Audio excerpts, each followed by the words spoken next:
Nanci, I want to talk about your beyond death or near-death experience so that we can learn about it as much as possible.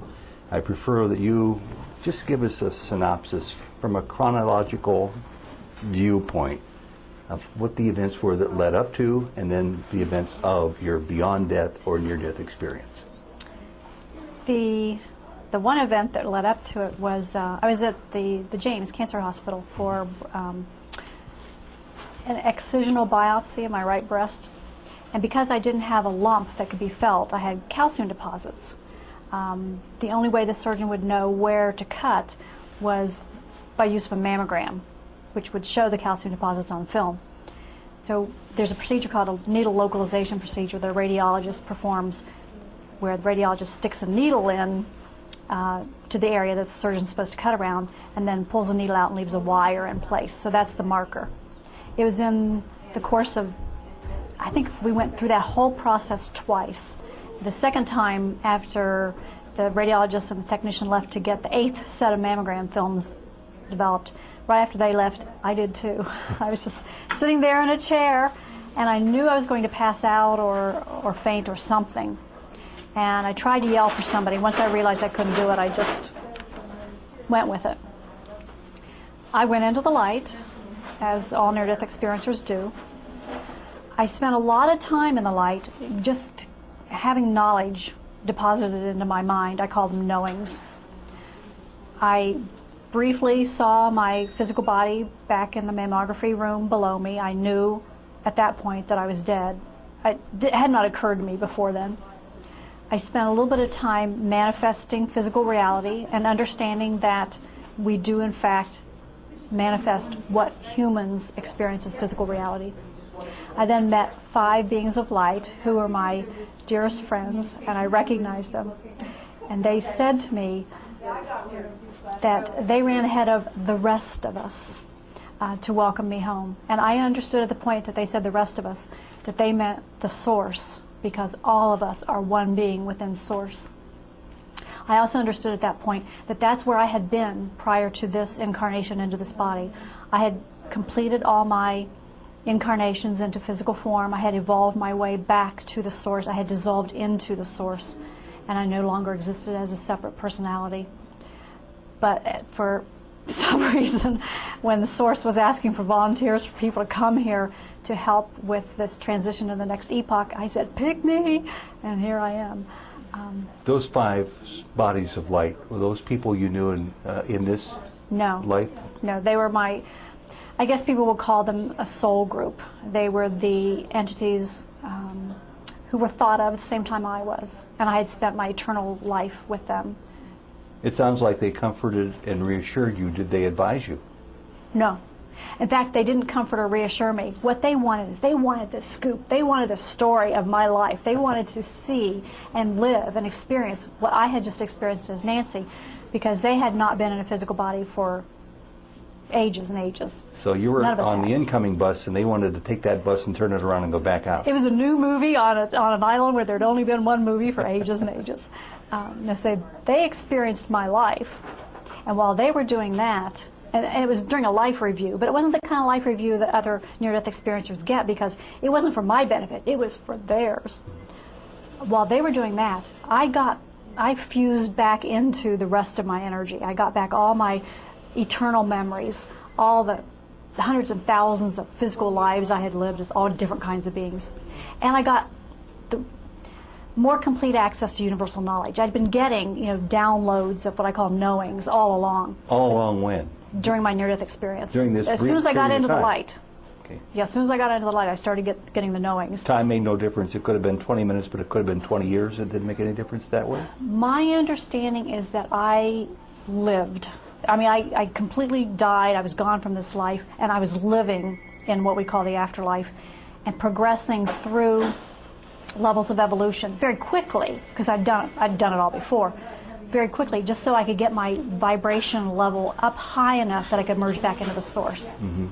And then my understanding is I would have dissolved into the source and been a separate personality no longer. Mm-hmm. But when I got this access to the rest of universal knowledge, or the entire range of it, I was feeling very cheated during my human life, that all of this simple, loving wisdom had been withheld from me, that I had been indoctrinated in religious traditions that had nothing to do with what I was experiencing as true reality of our afterlife. And so I asked universal knowledge, what's the purpose of religion, in human life? And in response to that, I saw kind of like a documentary of the entire history of the planet Earth.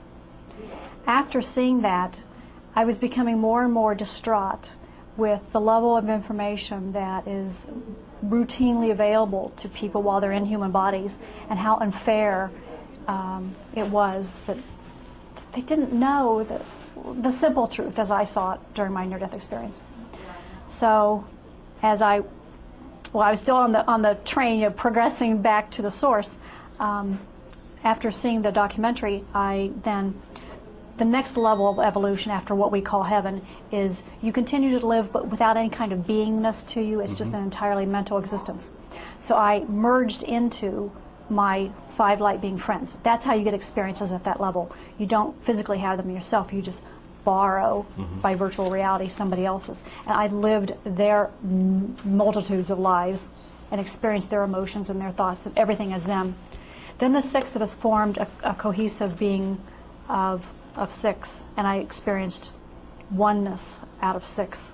And then we moved into the source, and I merged into the source, and as I was merging through, it's kind of like your vibrations rising, so it's kind of like through layers. I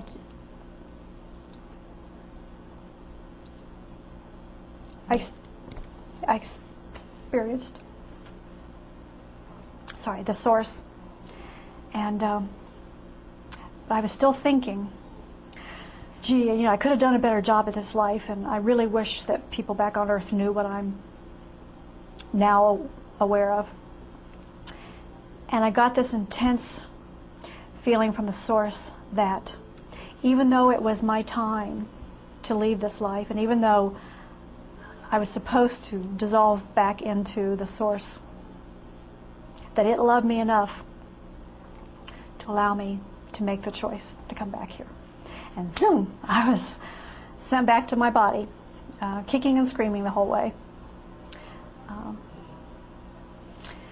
Then when I got back into the body, it was difficult getting in.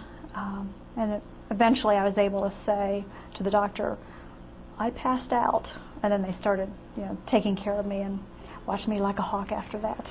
Do you have any idea how many minutes had passed?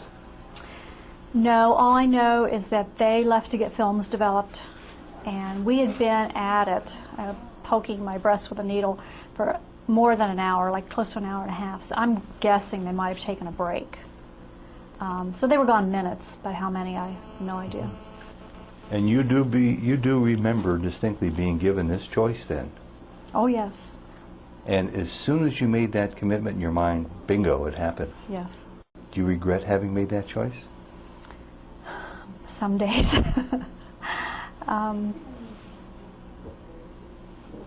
No, I still believe in the mission. I have to confess that I've tried to leave. I mean, not that I tried to commit suicide, but I have been ill. It's been physically demanding being back here. It's been grueling. And there have been opportunities where I could have died, or I could have left the body. The body, I think, would have recuperated. And I was, once again, given a choice. Do you want to come home, or do you want to stay? And curious being that we all are, I said, oh, I want to see what's going to happen, So here I am. You seemed to hit an emotional wall when you started to explain the initial experience of confronting what you call Source.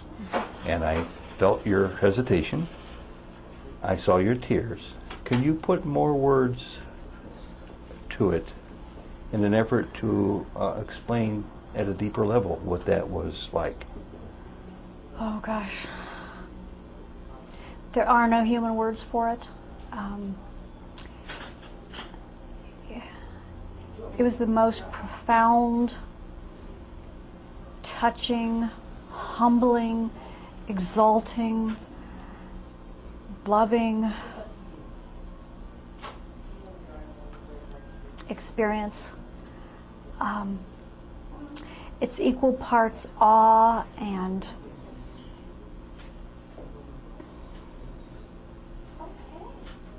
self-confidence, maybe. Was it a visual experience at all? No.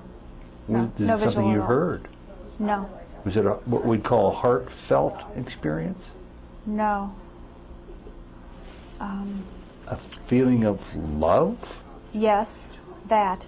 But it was a feeling of merging into God, what I'd always thought of as God.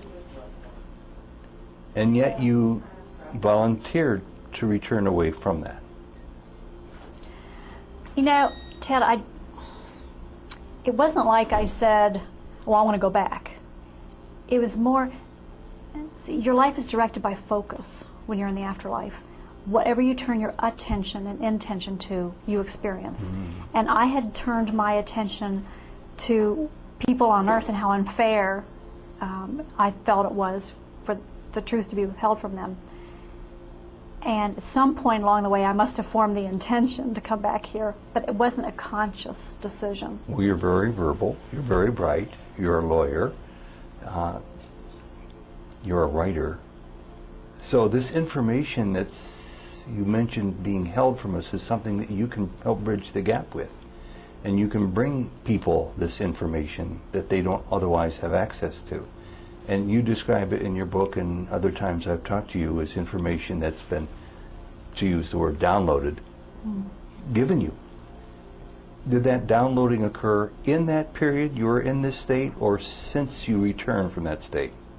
All while I was in the light. It all came to me then. And I have the feeling that if you were to spread it out on a piece of, on a table, single space pages of information, it would go on forever. That there was more information that was downloaded to you than would make sense, it seems, to humans in the time allotted for you during that time when you were in that other state. Yes. My understanding and what I've read from other near-death experiencers is that you get all the knowledge in your mind all at once. You know, all you have to do to be consciously aware of it is turn your focus toward it. So it's the true sensation of omniscience. So you've been talking about this and writing about this for all these years now. Well, actually, I guess I started writing the first book in 1995. All these years. But then I just wrote down the physical things that happened to me because I wanted a doctor to tell me, you know, what had happened to me. They were telling me I was hallucinating, and I wrote, you know, a whole bunch of pages of it, just the chronology, because I wanted confirmation that I wasn't hallucinating. But then I didn't start getting the downloads of the rest of the memories until 2001. I was ill for a year and couldn't work, and I got to a point where I literally couldn't think. I mean, the voice in my head just stopped, and I kind of wondered for a while if I was crazy. But then what started coming was the memories. I began reliving my near-death experience, my afterlife experience, and remembering. That's what I'm getting at. How are you so certain that it wasn't a case of having this near-death experience where there was information downloaded to you, but then since that door was open, there were more downloads since you've come back year after year since then? It sounds like you're saying this is all information that came in that compacted time that was downloaded to you, and you're now just still sifting through it all, making sense and writing it down. Well, like we were just talking in class, I don't sift through it. When I've got a chapter coming for one of my books, I wake up usually like about 4:30, and all I know is there's a chapter and it's about X. And I wake up and I get up and I go to my laptop and I just start typing. But I have no idea what I'm going to type. Now, I will remember that I will have been back in my near-death experience before I woke up. Like I can specifically remember reliving the life review portion of it, and I have visual memories of that. And I woke up while I was there, and I went, oh, I gotta get this on paper. But I don't process it at all. It's not a mental function. I'm not thinking about it. I'm not organizing it. I'm not thinking about what it means. I just sit down and type it out. And when I'm finished typing, I read it and go, oh. And I recognize it. You know, I recognize that I knew it at one time, but there's no way I could have come up with it. A couple of on my questions own. before we get into some questions that I've extracted from much of what you've written about in your book, backwards, returning to our source for answers. And that is, for anybody who might be seeing this for the first time, to flesh out some of your background. You were a lawyer, a partner in a firm, and since this experience, your life has changed in that area and in other areas? Just about every area. You no longer work for the same firm? No, I was a partner in a 270-person law firm, and one of the life-changing things that happened for me during my afterlife experience was when I was learning the difference between human nature and our true spiritual nature. I saw what an animal I had been, and I mean that in the literal sense. I had dedicated my life to competitiveness, getting ahead, being a success, being the best lawyer that I could be, making a reputation for myself. I was after money because I was very insecure. You know, my father had died when I was 18, and from that day forward, I knew I had to take care of myself. Nobody else would. And that's the person that I was before I had this experience. After I came back, my whole world had been blown to pieces. You know, everything I thought I knew about myself, about life, about the afterlife, about religion, it was all gone. And I was kind of stumbling through life. And so not too long after my near-death experience, I had another experience, a meeting with counsel. There's, at least I have a counsel. I assume we all have a counsel, but it was a council of light beings who kind of called me before them, and I don't remember the experience. I just remember they kind of gave me a kick and said, you came back to life for a purpose, get on with it, you know. So at that point I realized I had to leave the firm. You see life differently now than you did before? I have a very unique experience of life because I'm constantly aware of who and what I am, and my body is too. My body knows there are two of us in here. The two being? The human animal and me. And who's the me? What we would call soul. The being of light, the person that I truly am, my eternal being. So you're suggesting that we all live these two dimensions simultaneously? That's my understanding. And both are important? Both are required? Not required, no. It's a choice to enter into a human and to share that human's life. You know, when you're an omniscient being who can manifest physical reality with just a thought, it's kind of a nice experience to come to the physical world and learn by rote, and to not know all the answers, and to experience physical sensations. During my afterlife experience, I was made keenly aware of the physical sensations that I had taken for granted. Just simple things like the touch of skin. When you're a spiritual being, you have no ability to touch. And I miss food. I miss chocolate. I've said that a million times, but I was surprised that I missed chocolate. I'm in the afterlife. I'm in heaven, you know. Mm-hmm. I miss chocolate. So that wasn't enough reason to bring me back here, though. But yes, both beings are important. We are the guardian of the human animals we inhabit, and they are our closest, dearest friend. You sound like you're speaking from a sense of proprietorship for the soul self, referring to the animal self as something separate from who you are in your conscious mind. The understanding, the very first wave of knowings that I got when I was in the light, before anything else happened, was about the fact that humans they're manifestations, but they are beings in and of themselves without a soul. In other words, humans are animals who are self-aware, they have intelligence, they have emotions, they have life, they have drives and instincts and memories, and everything needed to be alive and to function normally in this environment on Earth. They do not need souls inside. We are not the life force of the human animals. We, on the other hand, I call beings of light, because that's when near-death experiencers, describe their experience, they see these glowing beings. Well, call them beings of light. That's us. That's who we really are. And we can invest our energy, some of our energy, into a human animal as its soul. We are complete beings in and of ourselves. We have our own personalities, innate characteristics, memories, thoughts, emotions. They're similar to those that we experience in human life, but far outstrip anything that a human life has to offer. What prepared you for this role? Were you much of a spiritual or religious person prior to this event? Yes. I tried very hard to be a very good person. I read a lot of spiritual books. I mean, I was the little geeky kid that read Siddhartha, in grade school when other people were out playing wiffle ball. I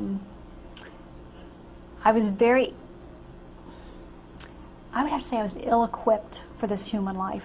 From the time I was born, I felt different. I didn't understand human behavior. I still don't a lot of times. I have always felt like I didn't fit in. So I read spiritual books about that I felt described our true nature as a way of comforting myself, of reassuring myself that I wasn't alone. So this may have prepared you for the experience you were eventually destined to go through, at least a little bit. Yes. Why were you chosen to perform this function? Because I was off track. I mean, I was so far off track. We're all off track.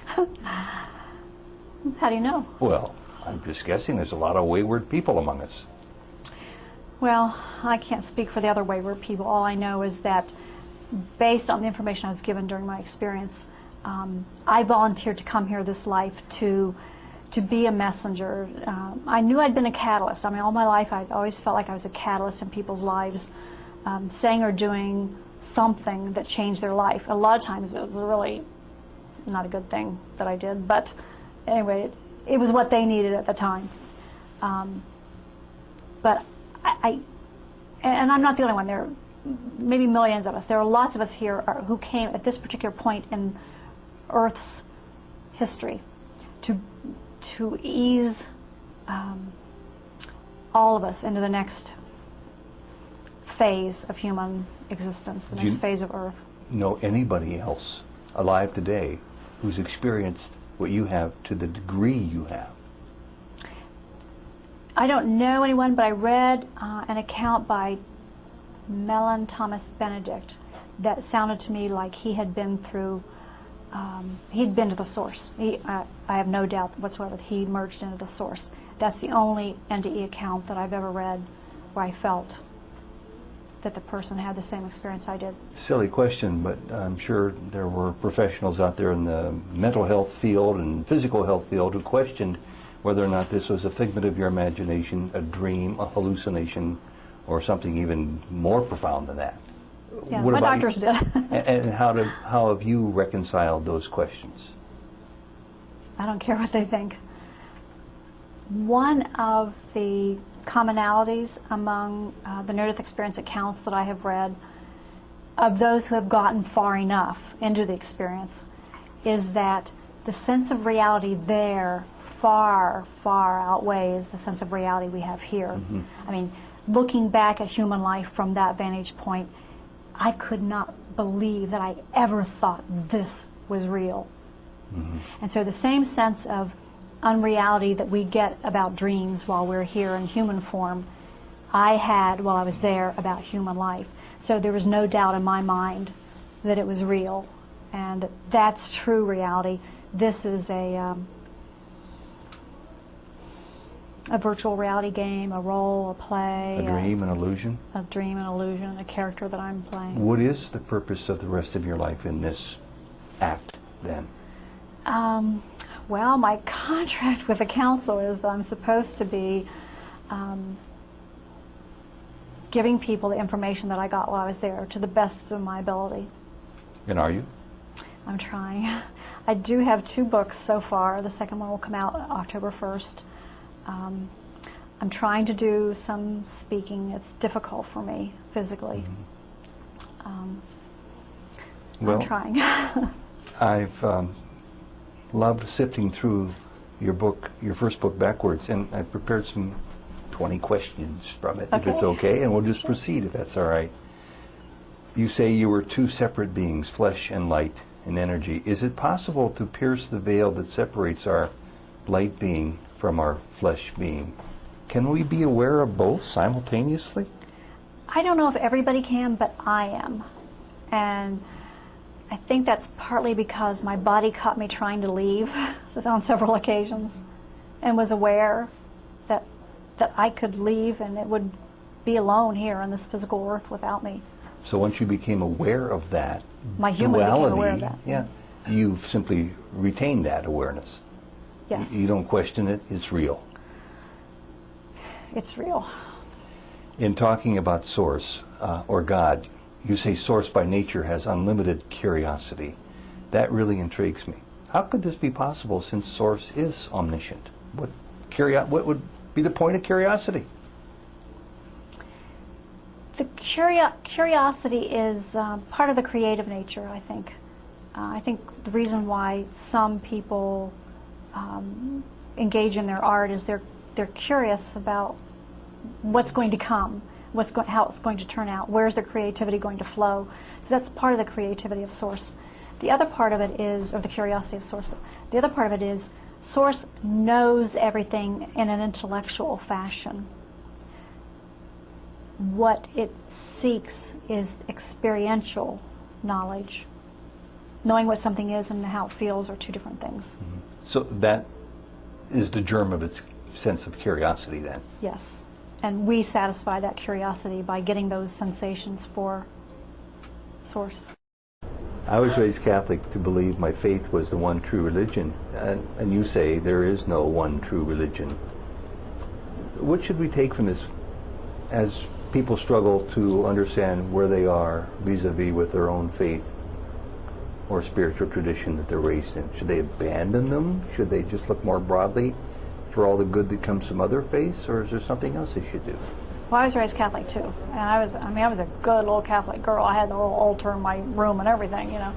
I guess when I say there's no one true religion, I'm thinking in terms of dogma.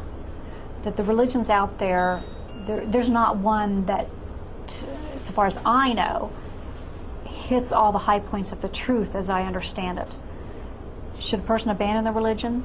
No. Should they look at it critically? Yes. Look at the elements of what you have been taught and what you believe and see, is it unconditional love that you're being shown, or is it fear? If you're in a religion that tries to control you through fear, my perception is that's a human-based religion. It's not a source-based one. I know that everybody has had some kind of spiritual awakening, some kind of information from universal knowledge, some contact with somebody who's crossed over. I mean, it's everywhere. It's a common experience. What isn't common is the fessing up to it. And our religious leaders are in a human structure where they are appointed to uphold and represent a particular frame of reference, a particular religion. They can't go off, like saying anything and everything that they may feel or experience if it's not congruent with their public persona. Ask them in private what they think and feel. It may be different, I don't know. But there are no few instances out there. There are millions and millions of them. It's just people aren't speaking out. I mean, I would never have done this in a million years if I hadn't had the near-death experience that forced me into it. Final question. When people die, why don't more of them communicate to us from the other side? Oh, they do all the time. To you? Oh, my mom and dad, I always tell them they're better parents now than they ever were while they were in the body. Did they communicate to you? Oh, yes. All They the time. advise you? They advise me. Counsel you? No. Share their love with you? Yes. And when I'm in too much pain, I can ask them to take it away, and they will. And when I'm doing my self-healing and I'm just done with a physical, I've just had it up to here with a physical problem, I will say, okay, I'm ready for this to be gone now. And I think they infuse energy into me, help me like boost my energy up enough that I can get over it. Nanci Danison, thank you very much. You're welcome. That's okay. Okay. But when I say you're where I want you to go, that is, the point is to realize that you can observe your own thinking. You can stand back, like Nancy's talking about, just all of a sudden it's there, or you can feel like you're connected to source and observe what's going on in your mind.